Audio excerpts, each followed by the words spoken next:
अध्यक्ष जी, किसी भी देश की विदेश नीति अपने में कोई स्वतंत्र नीति नहीं होती है, वरन वह किसी देश की आंतरिक नीति को स्पष्ट करती है। उदाहरण के लिए हम अमेरिका को ले सकते हैं।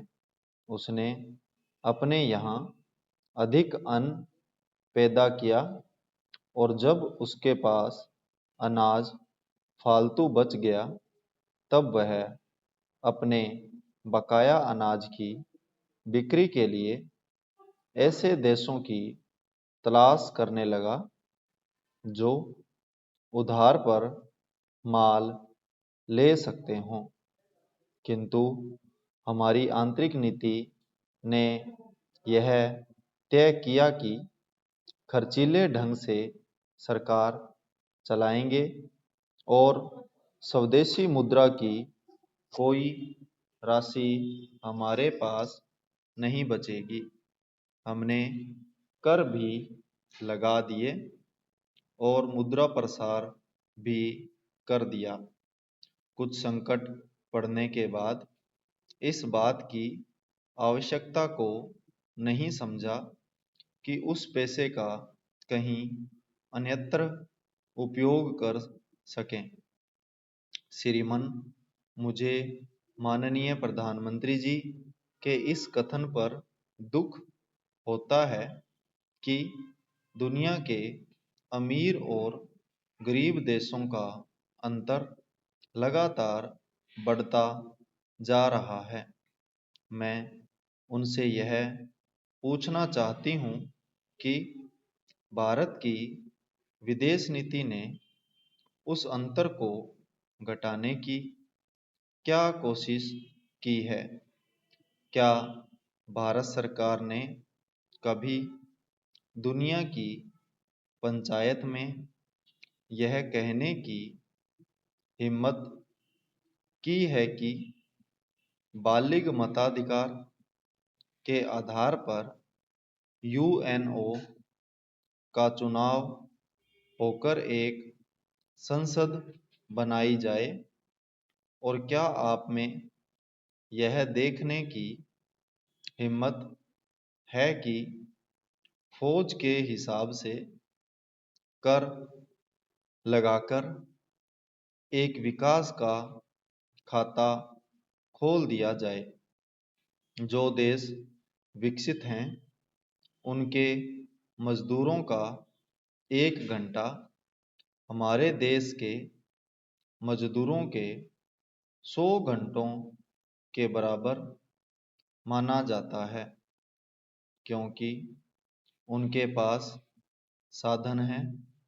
इसलिए यह अंतर और भी बढ़ता चला जा रहा है। किसी देश के अंदर आंतरिक नीति में अमीरी और गरीबी का अंतर बढ़ता चला जा रहा हो और वह दुनिया के देशों में विद्यमान अमीरी और गरीबी के इस अभिशाप को समाप्त करेगा, यह समझ में आने वाली बात नहीं है।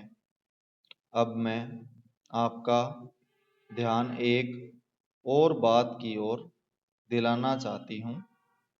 पूर्वी जर्मनी को मान्यता देते हमें परेशानी होती है, इसलिए कि शायद पश्चिमी जर्मनी को बुरा लगे, लेकिन पश्चिमी जर्मनी ने तो अपनी रक्षा का भार दूसरों पर छोड़ दिया है।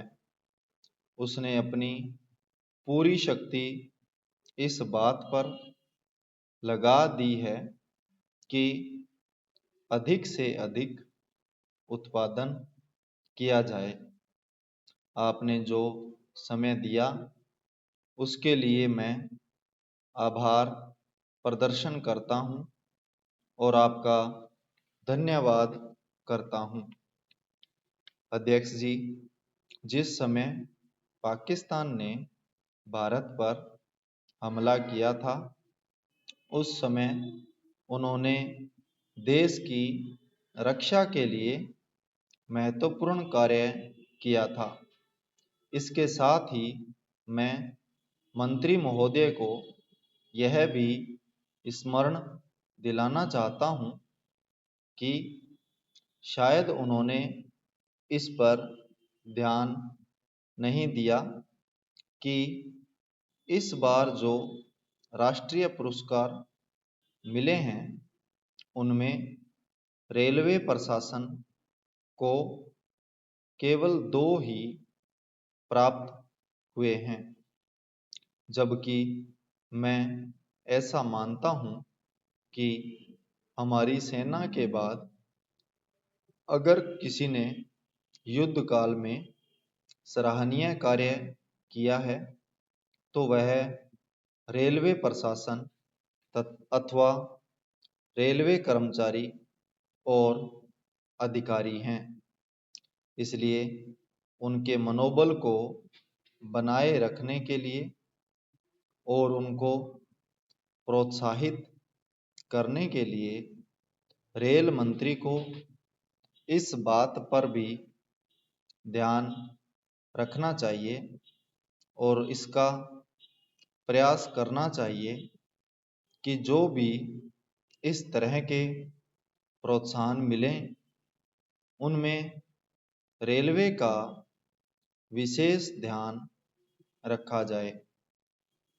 रेल मंत्री महोदय ने अपने वक्तव्य में भी रेलवे कर्मचारियों की प्रशंसा की है या उन्होंने उनको प्रोत्साहन दिलाया है, लेकिन यह प्रोत्साहन शांति काल में भी बना रहना चाहिए। रेलवे ने युद्ध काल में जो काम किया वह तो देश की रक्षा का महान उद्देश्य था, लेकिन उसके बाद देश के निर्माण में या गरीबी मिटाने के लिए जो युद्ध होता है, उसमें भी प्रत्येक रेलवे कर्मचारी का उसी तरीके से बना रहे, इसके लिए भी रेल मंत्री महोदय को कुछ कदम उठाने की आवश्यकता है। मैं ऐसा मानता हूँ कि वह किसी भी तरीके से करें, उनका तरीका कुछ भी हो, लेकिन उनको यह करना चाहिए कि जितने भी रेलवे कर्मचारी हैं, जो भी रेलवे को मुनाफा हो उसमें वह साझेदार हों।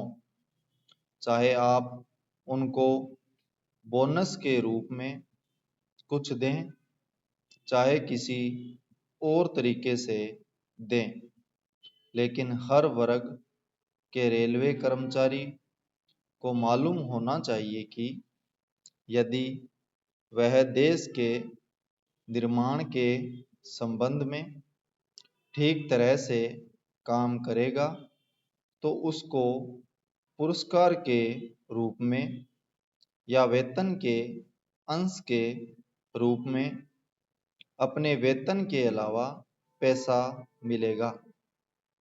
इसी प्रकार इस संबंध में मैं एक और सुझाव देना चाहता हूँ। स्वतंत्रता के बाद रेल प्रशासन भारत सरकार का प्रशासन हो गया, लेकिन यह लोकसभा एक विशेष उद्देश्य को लेकर चुनी गई। यह उस कार्यक्रम का एक नमूना ही है। गांधी जी ने जीवन के सभी पहलुओं पर प्रकाश डाला था। धन को वे संयम से व्यय करने के हक में थे। संपूर्ण विराम।